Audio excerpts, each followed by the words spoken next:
De 1 de Corintios, por favor, capítulo 1. 1 de Corintios, capítulo 1. Vamos a seguir en nuestra jornada, ¿verdad? En este libro de 1 de Corintios. Ya sabemos, es una carta que Pablo escribió a una iglesia que él plantó, ¿verdad? Unos cuatro años antes. Y la iglesia tenía problemas, ¿verdad? Muchos diferentes problemas, diversos problemas, no diversas pruebas, diversos problemas. La primera problema que Pablo tocó era el problema de divisiones. Comenzando en versículo 10 de capítulo 1, el apóstol Pablo comenzó a hablar a los hermanos acerca de divisiones. Porque aparentemente, no es tan aparentemente, era obvio y claro que la iglesia estaba dividida entre varios grupos. Entre la misma congregación, la iglesia está dividida y las divisiones fueron formadas alrededor de personajes, ¿verdad? Líderes de la iglesia. Un grupo de personas dijeron, nosotros somos de Pablo. Porque Pablo fue usado para plantar la iglesia. Muchos llegaron a Cristo por la obra del apóstol Pablo. Y dijeron, nosotros somos de Pablo. Pero otro grupo dijo, no, nosotros somos de Cefas, que es Pedro, el apóstol Pedro. Y otro grupo se paró de los demás y dijeron, no, nosotros confiamos más en Pedro que en Pablo. Que Pedro es un hombre, un apóstol y más chacas, más mejor. Y otro grupo dijeron, nosotros somos de Apolos. Porque Apolos era un hombre que podía llegar y compartir la palabra de Dios en poder y en mucha, dice que era poderoso en palabra. ¿Verdad? Un hombre que sabía cómo hablar bien. Y cuando Apolos habló, la gente estaba en, wow, man, este hombre habla con poder, con dominio. ¿Verdad? Y unos dicen, no, yo soy de Pedro, yo soy de Pablo, yo soy de Cefas. Y la iglesia estaba dividida acerca de líderes. Yo no creo que los líderes estaban divididos. Si son maduros y líderes, tienen que buscar la unidad, la armonía en el grey, no la división. No creo que los líderes estuvieron involucrados en esta acción. Creo que Pablo, Pedro y Apolos eran unidos en el mismo sentir que tenemos que mantener la armonía. Pero es la gente que estaban tomando lados. No, yo soy de Luis Luján. No, yo soy de Jos. No, yo soy nadie es de mí, yo estoy seguro. Pero soy y agarrando personajes. Y no, yo soy más fiel a ese hermano. No, yo soy de él, yo soy más. Y a veces la gente anda divididos. Pues, ¿quién voy tú?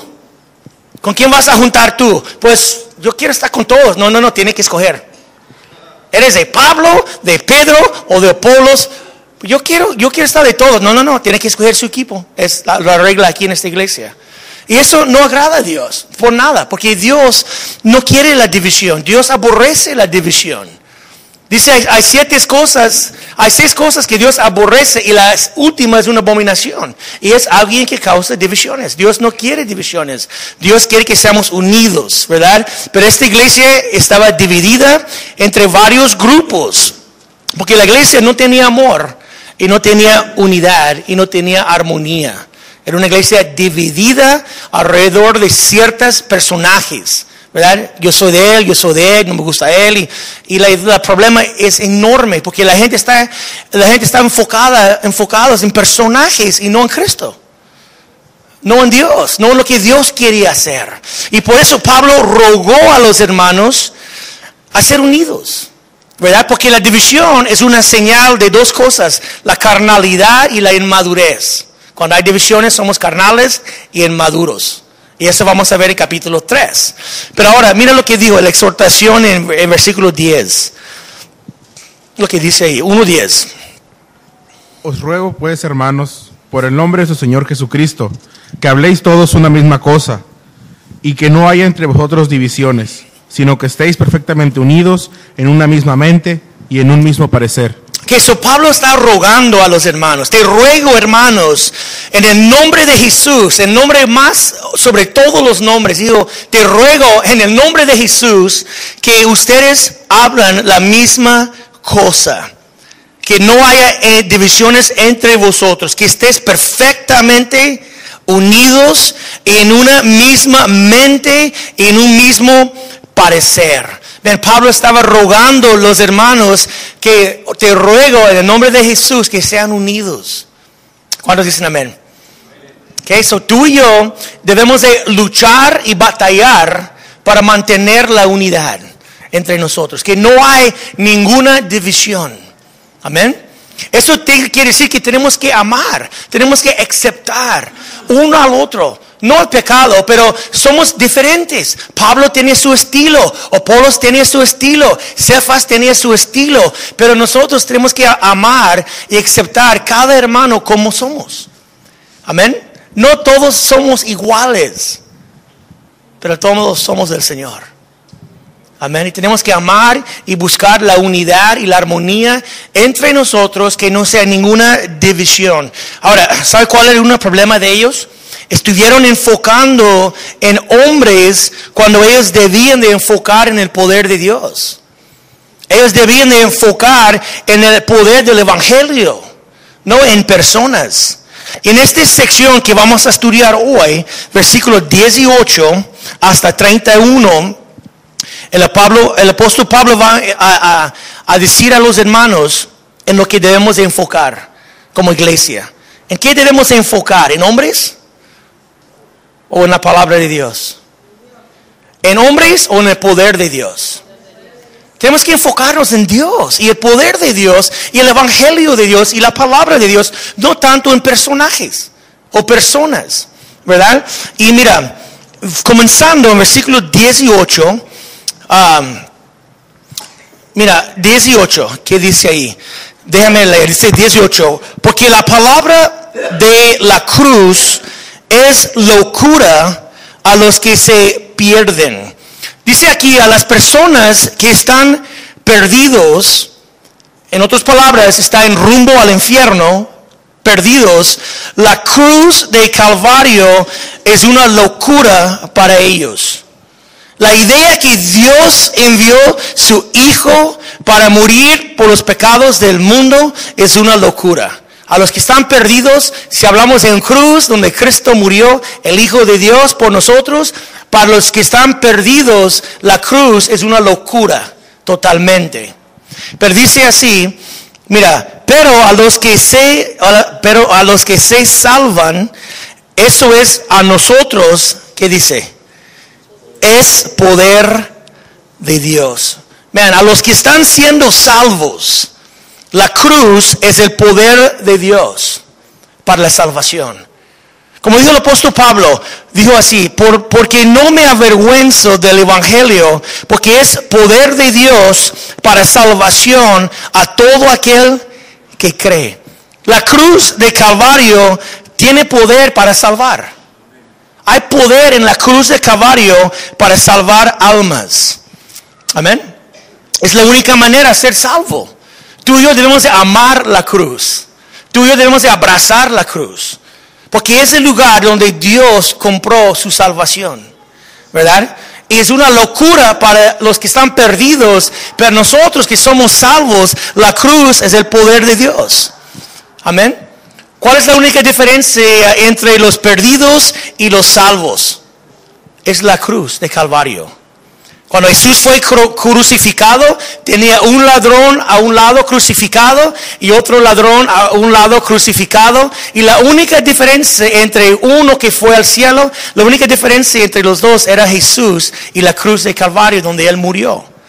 Tú y yo somos ladrones igual, ¿verdad? Pero uno creía en la muerte de Él y otro no. Y dice en ese versículo, para los perdidos, la cruz es una locura, pero para los salvos es el poder de Dios. La única distinción es la cruz de Calvario. Los que van al cielo o los que van al infierno. La única diferencia es la cruz de Calvario. ¿Creemos y recibimos o no? No es por su buen comportamiento, no es por su que sea un hombre o mujer religioso, es porque tú crees y confías en la muerte de Jesús. Y la cruz tiene poder para salvar almas. Pero muchas ven la cruz como una locura. ¿Y sabe qué? Ellos creen que son sabios, pero verdaderamente son necios. ¿Necios es foolish, Luis? Son necios, piensan que son sabios, pero la sabiduría del hombre no va a llegar a ningún lugar.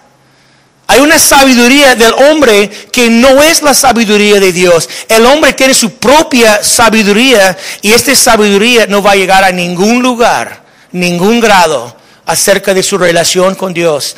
La sabiduría no va a lograr nada. Hay un versículo citado en versículo 19, y si estás apuntando notas, es Isaías 29, versículo 14, para mostrar que la sabiduría del hombre no va a llegar a ningún grado y no debemos de confiar en la sabiduría del hombre. Los que dicen la cruz es necio, es una locura, porque ellos creen que son sabios, ¿verdad? Pero dice el versículo 19, pues está escrito, destruiré la sabiduría de los sabios y desecharé el entendimiento de los entendidos. Dice que Dios va a destruir la sabiduría y el entendimiento de los hombres, del hombre.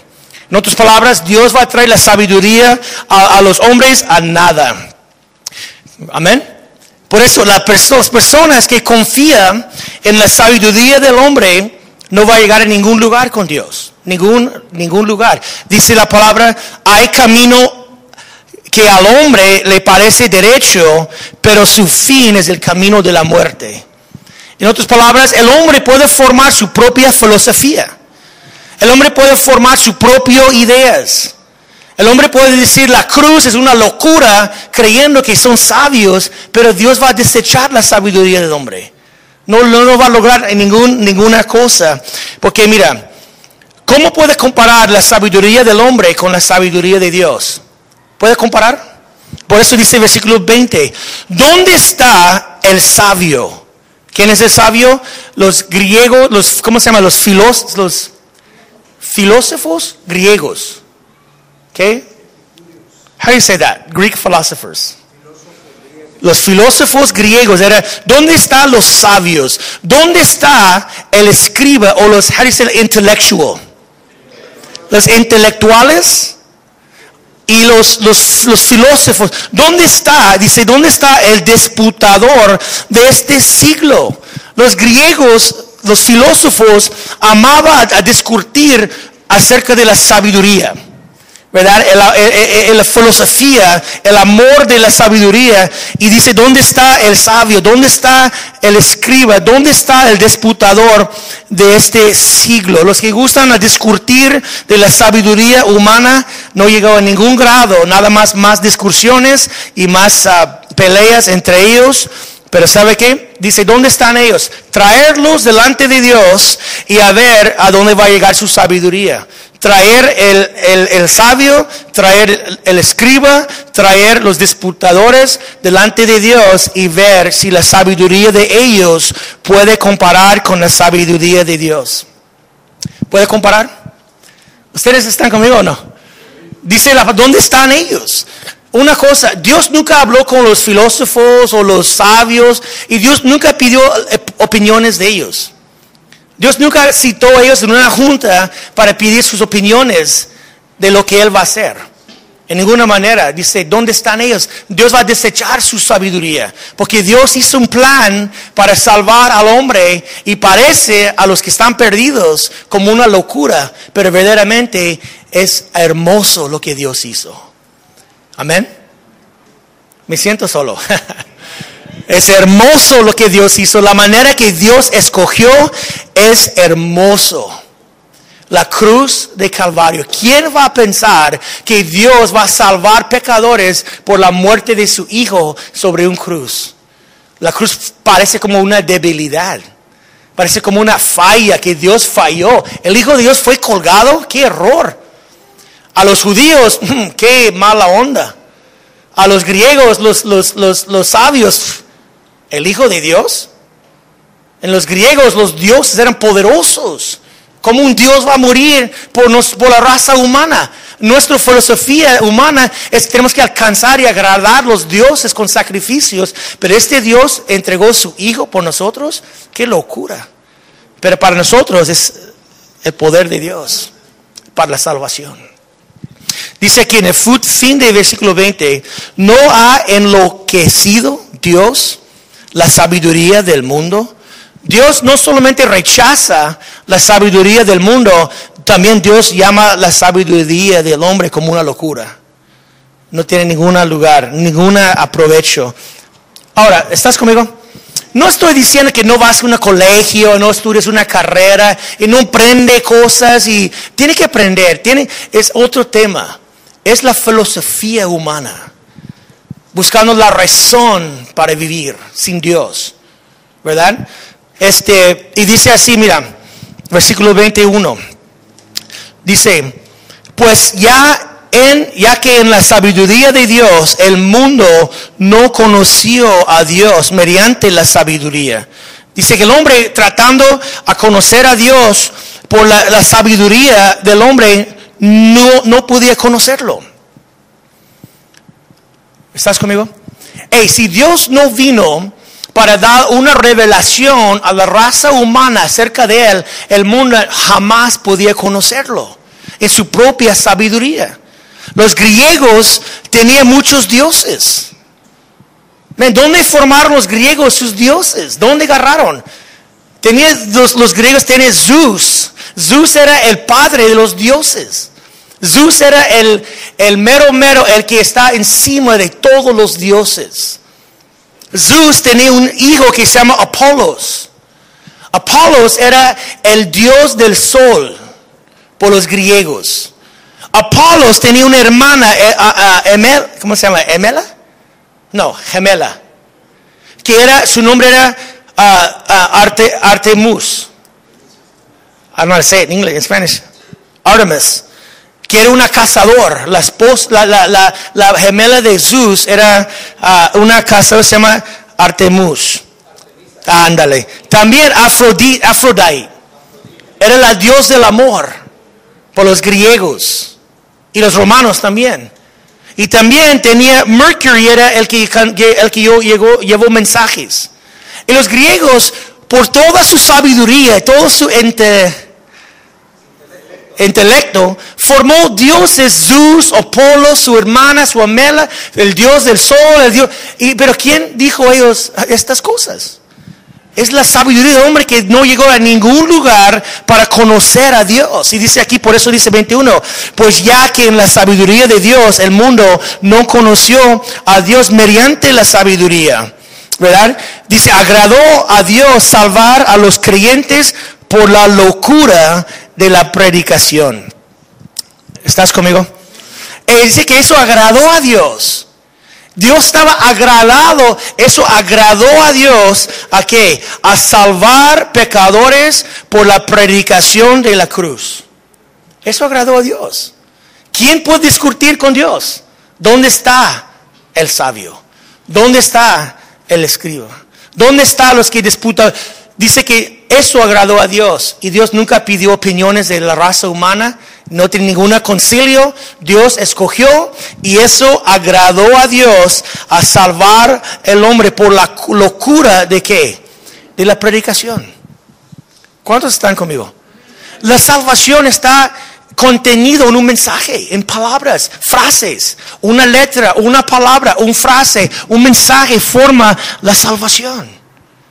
Cristo murió por los pecados del mundo. Crees en Él y seas salvo. Es el Evangelio. Y Dios escogió a salvar pecadores por la locura de la predicación. Amén. No es una filosofía grande. No tiene que ser un científico. ¿Verdad? Tiene que ser un pecador que quiere ser salvo.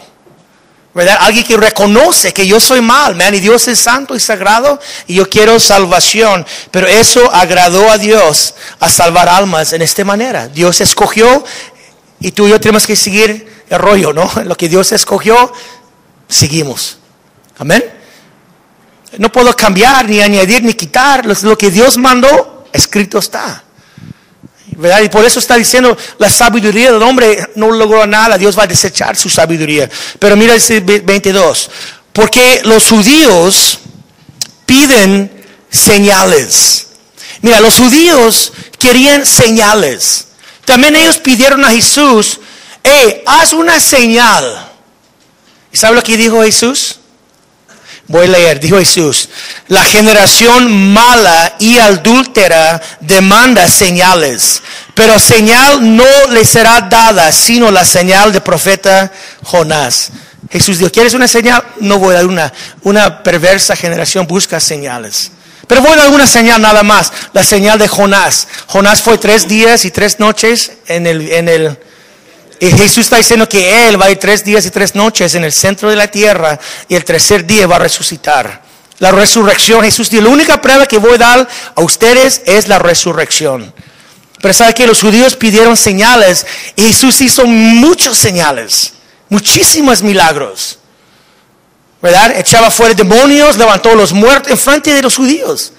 Pero los judíos buscan señales y los griegos buscan, ¿qué? Para los griegos, toda su cultura estaba formada alrededor de la filosofía.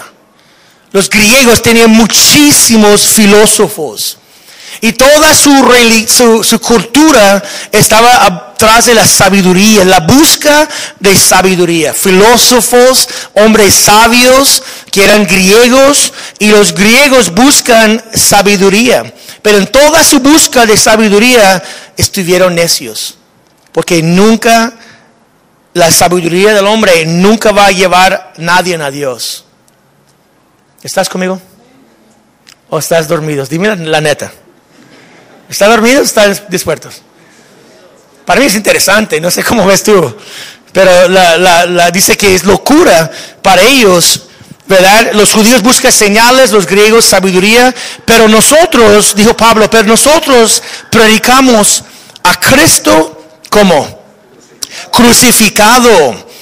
Pablo dijo, yo no voy a cambiar mi mensaje por nadie. No importa si los griegos quieren sabiduría y ellos quieren señales, dijo Pablo, nosotros predicamos Cristo crucificado. Punto. Amén. Dijo Pablo a los Corintios, cuando yo llego a ustedes, yo no llego pretendiendo a tener palabras de sabiduría, yo llego predicando nada más Jesús crucificado. ¿Estás conmigo? Porque hay salvación ahí. Es el poder de Dios, es el evangelio, es lo más importante es, y Pablo dijo, nosotros predicamos Cristo crucificado. No vamos a cambiar el mensaje por el gusto de otras personas.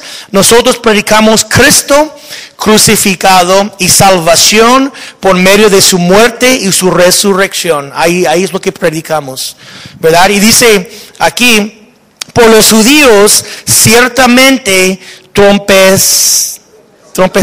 Por un judío, nuestro Mesías crucificado, nunca. Es una cosa ofensiva.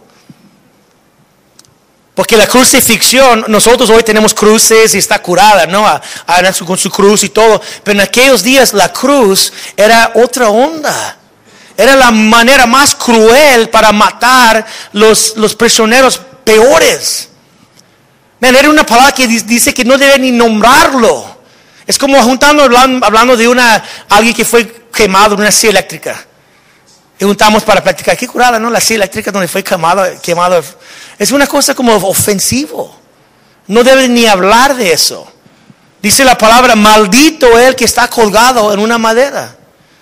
¿Verdad? Y Jesús fue hecho una maldición para nosotros. Y la predicación de la cruz para los judíos es una trompezadero. Nombre, nuestro Mesías crucificado. Por eso cuando Jesús está colgado, ¿qué dijeron a Pilato? Quita ese letrero que dice Rey de los judíos. Quítalo, es una vergüenza a nuestra nación, diciendo que nuestro Mesías está colgado en una madera, ¿verdad? Y los judíos cayó sobre piedra de tropiezo. La cruz para ellos era una piedra de tropiezo. Dice, y para los gentiles, o más que todos los griegos, es una locura. Para los filósofos, Dios mandando a su hijo. Man, si Zeus mandó a Apolos, es para destruir. No es para morir por la gente que van a estar golpeando y maltratándolo y va a morir. No, para los griegos era una locura. Como en muchos colegios hoy. Hay profesores que burlan de Dios en las clases. Y muchos de ellos buscan un creyente. Cuando un profesor sabe que hay un creyente en la clase, muchas veces aprovechan a burlar de ellos. Que sea una burla, una burla, ¿no? Que gustan a jugar con ellos y burlar de ellos en frente de los demás. Porque es una locura, cristiano, creyente, Dios. Y mucha gente que son intelectuales, es muy difícil a ellos a llegar a Cristo. Porque se estorba la sencillez del evangelio. ¿Verdad? Y muchos burlan en las clases y burlan de los creyentes. Y dicen, no, es una locura lo que tú creas. ¿Cómo crees estas cosas? ¿Verdad? Pero uno tiene que saber suficientemente bien, porque dice, para nosotros que somos llamados, es el poder de Dios. Mira, versículo 24. Mas para los llamados, así judíos como griegos, Cristo, poder de Dios y sabiduría de Dios. Dice, para los que son llamados, judíos y griegos y cualquier persona que está llamado, Jesús es el poder y la sabiduría de Dios. Amén. Pero no todos son llamados. Por eso mucha gente no entiende, no pueden entender. Verdaderamente ellos burlan de uno cuando verdaderamente ellos están ciegos a la verdad de Dios.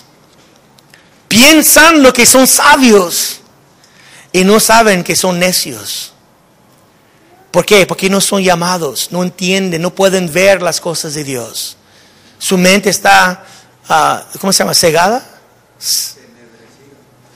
Sí, no pueden capturar. Dice que para el hombre carnal las cosas de Dios no entienden. Pero nosotros tenemos el privilegio a conocer las cosas de Dios. Porque Dios nos ha mostrado sus verdades. Amén. Y por eso estamos estudiando la palabra, porque Dios nos ha mostrado sus verdades. Y ellos dicen, para nosotros es el poder de Dios. Jesús es el poder y la sabiduría de Dios. Amén. Todo es alrededor de Él. Él está en el centro de la fe cristiana. Jesús es el centro de todo. Por eso no debemos de enfocar en hombres. Yo estoy detrás de este hombre. No, man. Jesús es el poder de Dios. Jesús es la sabiduría de Dios. Amén. No tenemos que escoger hombres. ¿Qué es el hombre? Para escoger hombres y seguir hombres y dividir sobre hombres. Pero mira, versículo 25. Porque lo insensato de Dios es más sabio que los hombres. Y lo débil de Dios más fuerte que los hombres. Hermanos, ¿tú crees que Dios es insensato? ¿Crees tú que Dios es débil? Ninguna manera. Pero a los que están perdidos, eso parece como una locura. Eso parece como algo débil. Y si es así, dice, pues aún así, porque lo insensato de Dios es más sabio que los hombres. Y lo débil de Dios es más fuerte que los hombres. Amén. El mensaje de Jesús. ¿Cuántos están todavía despiertos? ¿Okay? ¿Cuántos están dormidos? La verdad. Amén. Ahora, porque vamos a cambiar el canal. El mensaje de Dios es tan sencillo, pero también tan poderoso. Amén. La gente que el Señor, la que Dios ha llamado, son gente sencillos. El mensaje es sencillo y los que creemos somos sencillos. Amén. Nada más fíjate a su alrededor. ¿Cómo somos? ¿Cómo somos? Gente común. Gente sencillos. Porque dice así, versículo 26. Pues mirar, hermanos, vuestra vocación. Fíjate alrededor. El tipo de gente que Dios ha escogido. Dice que no sois muchos sabios según la carne. Fíjate, no hay muchos sabios aquí. Perdón, va a decirte. Pero no hay muchos científicos aquí. No hay muchos filósofos aquí. No hay muchos científicos aquí. Pero Dios escogió personas sencillas. ¿Por qué? Porque no tiene nada que ver con la sabiduría del hombre. Es la sencillidad. No, how do you say the simplicity del evangelio? No es tanto los sabios, no. Dice, mira su llamado. No hay muchos, hay unos, 2 o 3, pero no hay muchos sabios. También dice, mira, ni muchos poderosos. Fíjate a su alrededor, no hay muchos políticos, no hay presidentes, no hay muchas personas ricas que tienen mucho poder en el sentir humana, no hay. ¿Por qué? Porque Dios escogió gente común. ¿Estás conmigo? ¿Por qué? Porque no tiene nada que ver con el poder humano, sino el poder de Dios. Y Dios no escogió personas poderosas que ellos pueden decir, pues yo soy poderoso y mira lo que puedo hacer. No, Dios escogió los menospreciados, los débiles, los necios. La verdad, perdón para decirte, pero tú crees que eres más que eres y no somos. Porque dice aquí, ni muchos nobles. Mira, no hay mucha gente de sangre noble. No hay muchos reyes, ni reinas, ni príncipes. Dios dijo Pablo, fíjate en su vocación, su llamado. No hay muchos poderosos, no hay muchos sabios, no hay muchos nobles. ¿Verdad? La gente es común. La mayoría de nosotros somos gente comunes que Dios escogió. Porque dice, mira, fíjate en qué tipo de personas Dios escogió. 27 a 29, por favor, Moy. Sino que lo necio del mundo escogió Dios para avergonzar a lo sabio, y lo débil del mundo. Perdón, Moy, déjame ahí, ¿ok? Dice aquí, mira, otra vez, 27. Sino lo necio del mundo escogió Dios. ¿Por qué Dios escogió el necio? Para avergonzar a los sabios. Vean, ¿sabe que cuando los líderes religiosos miraron a Pedro, Juan y los discípulos, dijeron, esos hombres son hombres sin letra, sin estudio, ¿cómo son tan poderosos?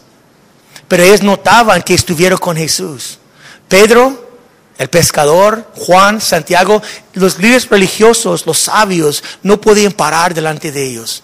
El poder y el dominio con que ellos hablaron, los sabios dicen, wow, esos hombres son gente sin letras, sin estudio, pero mira cómo hablan, porque estuvieron con Jesús.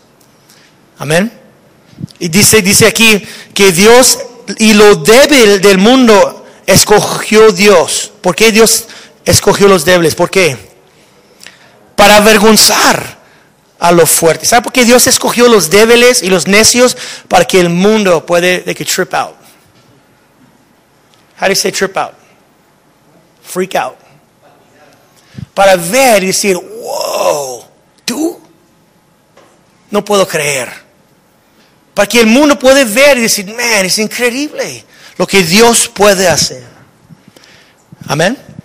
Y cuando ellos miran lo que Dios hace en uno, van a ser con la boca abierta. No puedo creer. Yo te conozco en el mundo y ahora te miro diferente. Te miro muy diferente. ¿Qué pasó? ¿Verdad? Y podemos decir que es Dios que está obrando. Es Dios que está obrando en mí. Y para que Él reciba la gloria. Mira, dice el versículo 28 y 29. Lo vil del mundo y lo menospreciado escogió Dios. Lo que no es, para desechar lo que es. ¿Por qué Dios escogió toda esta clase de persona? 29. A fin de que nadie se jacte en su presencia. Man, Dios escogió gente, esta clase de gente, los débiles, los necios, los vil, los menospreciados. Suena como muchos de ustedes. Sorry, I love you, man. Pero, man, la clase de Dios escogió, ¿para qué? Para que ninguna persona puede tocar la gloria. Porque nosotros sabemos que somos necios. ¿Hay un necio aquí? Sabemos que somos débiles, vil, menospreciados. Sabemos. Por eso tenemos que dar toda la gloria a Dios y decir, man, Dios es grande, Dios es hermoso, porque yo sé que soy y aún así Dios está obrando mi vida, Dios está cambiando mi vida. Y dice, fíjate en su vocación, hay muchos, porque Dios, el mensaje es sencillo y los siervos son sencillos. Amén. Para que nadie puede tocar la gloria. ¿Cuántos dicen amén? Por eso, no debemos de fijar en hombres. No debemos de dividir sobre ciertos hombres en realidad qué somos. ¿Quién va a decir, yo soy de este necio? No, yo soy de este necio. Y no, yo soy de este necio. Pues así es, está diciendo, todos somos. ¿Para qué van a dividiendo entre hombres necios, hombres débiles? Es lo que Dios escogió. Pedro era un pescador que ni pensando en Dios, ahí está pescando su negocio. Y Dios llegó, escogió a Pedro. Y ahora, ¿por qué la gente va a seguir a él? Cuando la gente tiene que seguir al Señor. Amén. Es una locura a escoger diferentes personas y escoger formar grupos alrededor de personas. Cuando ¿quién es el hombre? ¿Qué somos? Nada. Pero mira, terminando, 30 y 31. Dice, más por él estáis vosotros en Cristo Jesús. Dice que estamos en Jesús por fe. El cual nos ha sido hecho por Dios sabiduría, justificación, santificación y redención. Dice aquí la palabra que nosotros estamos en Jesús. Y Jesús es nuestra sabiduría. Si tú quieres ser sabio, lo que tiene que hacer es conocer a Jesús. Él es su sabiduría. Él es nuestra justificación. Si tú quieres ser justo delante de Dios, ¿sabes una cosa? Tú ya eres justificado. Porque si tú estás en Jesús, Él es su justificación. No tú, Él. Muchas veces enfocamos en nosotros, lo que nosotros podemos lograr y perdimos el punto de la fe totalmente. El punto de la fe no es lo que tú puedes lograr, es lo que Él logró por ti. Amén. Pero muchas veces andamos enfocando en yo quiero ser justo, yo quiero ser sagrado, yo quiero ser y perdimos el enfoque que Dios quería que agarramos. Y la gente que tratan son la gente más frustradas que hay. Porque ellos siempre sienten avergonzados, siempre sienten culpables, siempre tienen la cabeza agachada porque dicen, oh man, yo no puedo lograr. Quiero lograr y no puedo lograr. Y dicen, oh, pobre mí, condenado, ¿qué hago? ¿Verdad? Qué condenado soy. Quiero lograr a Dios y falló. Y quiero lograr y falló. Y anda así aguitado siempre. Alabadea. Otros servicios. Pero si tú puedes enfocar en Él, en lo que Él hizo. Y decir, Él es mi justificación. Yo soy justo, soy sagrado, soy santificado, soy redimido, soy libre y Dios me ha dado todo. Y el enfoque sea Él. Y cuando tú estás enfocando en Él, tus manos van a levantar. Y tu boca y tu cabeza va a levantar. Y tú vas a comenzar a ver a Dios y decir, wow, Él es increíble. Él es digno de alabanza. Porque en la cruz hay poder para salvar. Hay poder para justificar. Hay poder para redimir. Amén. Pero muchas veces andamos aguitados porque la perspectiva está mal. No está confiando en Él, estamos confiando en nosotros que podemos lograr. ¿Y sabe qué? Hay mucha vergüenza, hay mucha culpabilidad. Como Adán y Eva, la verdad, como ellos estuvieron escondiendo de Dios, andamos escondiendo. Porque yo soy mal, man. Dios está enojado conmigo. Va a agarrarme cualquier minuto. Y Dios vino para convivir. ¿Dónde están? No, aquí estamos. Porque hicimos fallas otra vez y sabemos que tú vas a dar una nalgada. Y Dios dijo, hey, compa, sálganse de ahí. Y ven, yo quiero convivir contigo. ¿Verdad? Ellos estuvieron tapados con una ¿qué? Y Dios dijo, eso no funciona. Mató un animal y sacó el piel. Él quiere taparlos. Él no quiere quitar y mostrar su desnudez, sus vergüenzas, su culpabilidad. Él vino para taparlos. Y Él mató a su hijo para taparnos. ¿Somos culpables? Oh, claro. ¿Verdad?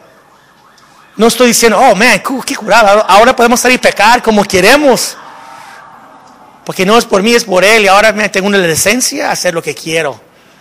Si tú crees que la gracia de Dios es una licencia para pecar, estás totalmente mal. Tú no has experimentado el poder de la gracia de Dios. Porque la cruz es el poder de Dios. Amén. Cuando confiamos en Él, recibimos el poder del Espíritu.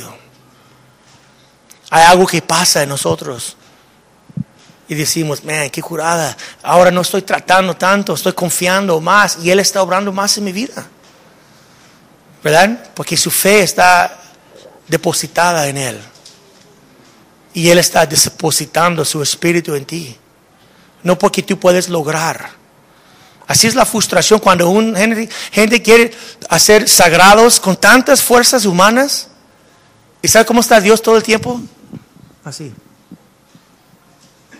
Eso huele feo. Porque dice, sus buenas obras son como trapos sucios delante de Él. Y lo más que tú tratas de estar diciendo, no, hasta que tú llegas en mi manera. No. Tienes que llegar con fe. Porque sin fe no podemos agradar a Dios. Tienes que llegar confiando en Él. Cuando llegas confiando, aquí estoy totalmente tronado. Mal, culpable, avergonzado, sucio, pero aquí estoy. Y dice que Él es fiel y justo para perdonar. Amén. Y ya vas a comenzar a pecar y decir, ¿sabes qué? Ya no quiero hacer eso, man. Yo amo al Señor porque Él me amó primero. Ya no quiero, ¿para qué? Man? No quiero romper mi relación con Dios. Porque Él es tan fiel, tan justo. Y cuando fallas, no tienes que correr y esconder, tienes que salir y llegar a la luz. Y Dios dijo, ven, vamos a hablar, vamos a negociar, ven, delante de mí. Amén. Y nosotros ya no tenemos que esconder. La idea de esconder de Dios se acabó a la cruz. Se acabó. Ya no tenemos que esconder. Tenemos que caminar en la luz. ¿Verdad? Y cuando fallamos, presentarnos delante de Él. Y Él es todo para nosotros. Él es nuestra redención, nuestra sabiduría, nuestra justificación, nuestra santificación. Él es todo. Por eso dice en 31, para que como está escrito, el que se gloriese, ¿quién? Los que confiando en Dios, los que confiamos en Dios, gloriamos en Él. No gloria, alguien que es los fariseos, glorian en lo que ellos hacen. Y miran para abajo los demás. Yo soy más sagrado, yo soy más entregado a Dios, yo soy más, y te tiran a toda la gente, tiran. ¿Sabe por qué? Porque ellos también están viviendo bajo la vergüenza. Ellos también sienten la culpabilidad. No saben cómo hacer y atacan a otros. Porque ellos sienten más sagrados, más justos. Pero cuando nadie está mirando, y Dios, ellos hacen lo mismo. Son lo mismo. ¿Estás conmigo? Yo no estoy justificando el pecado. Pero los que hemos recibido la gracia de Dios, queremos dar la gracia de Dios a otros. Amén. Porque tú has recibido la gracia de Dios. ¿Cómo vas a andar ahora condenando a otros? Es una buena señal. Los fariseos eran muy buenos apuntar el dedo a toda la gente. Porque ellos nunca experimentaron la gracia de Dios. Eran religiosos, hipócritas, condenados a los demás. Porque ellos no sabían. Pero tú y yo, que sabemos de la gracia de Dios, tenemos que dar la gracia de Dios a otros. Si Dios me perdonó, tengo que perdonar. Si Dios me recibió, tengo que recibir otros. Amén. Me encanta lo que dijo un pastor. Dijo eso. En los alcohol, ¿cómo se llaman los Digo, ¿cómo están? Nos dijo así. ¿Cómo están ellos? En sus reuniones, cuando uno va y toma y viene con la cabeza agachada y viene a la junta, ¿cómo se portan ellos? ¿Qué hacen ellos? ¿Ah? Se reciben, se abrazan. No importa, tú vas a ser mejor, man. Ánimo, aquí estamos. Llámame, vamos a platicar. Tú puedes, sí se puede. Ellos animan. Y dice el pastor, ¿qué hacen nosotros? Tú malvado hipócrita. Tú pecador. Mira, fíjate lo que hiciste. Vas al infierno. Es una vergüenza que estás aquí con nosotros. Y digo, ¿por qué no nosotros damos la misma gracia? Recibirlos, animarlos, orar por ellos, animar. Sí, sí puedes, man. En Cristo estás perdonado. Arrepiéntete, bro. Quita eso. Y debemos de, creo, animar uno al otro. Porque dice aquí, si alguien va a gloriarse, gloriar en quién? En el Señor. No lo que tú logras. Gloriar en lo que Él logró. Amén. Y la iglesia no debe de gloriar en hombres. La iglesia no debe de escoger hombres. Yo soy de él y dividirnos. Pero tenemos que gloriar todos en el Señor. Y tener un mismo mente, una misma palabra, un mismo sentir. Y seamos unidos levantando a Jesús y todos unidos. ¿Verdad? Dando gloria a Dios por lo que Él hace en nuestras vidas. El evangelio es sencillo. Y el pueblo de Dios también es sencillo. ¿Verdad? Porque Dios escogió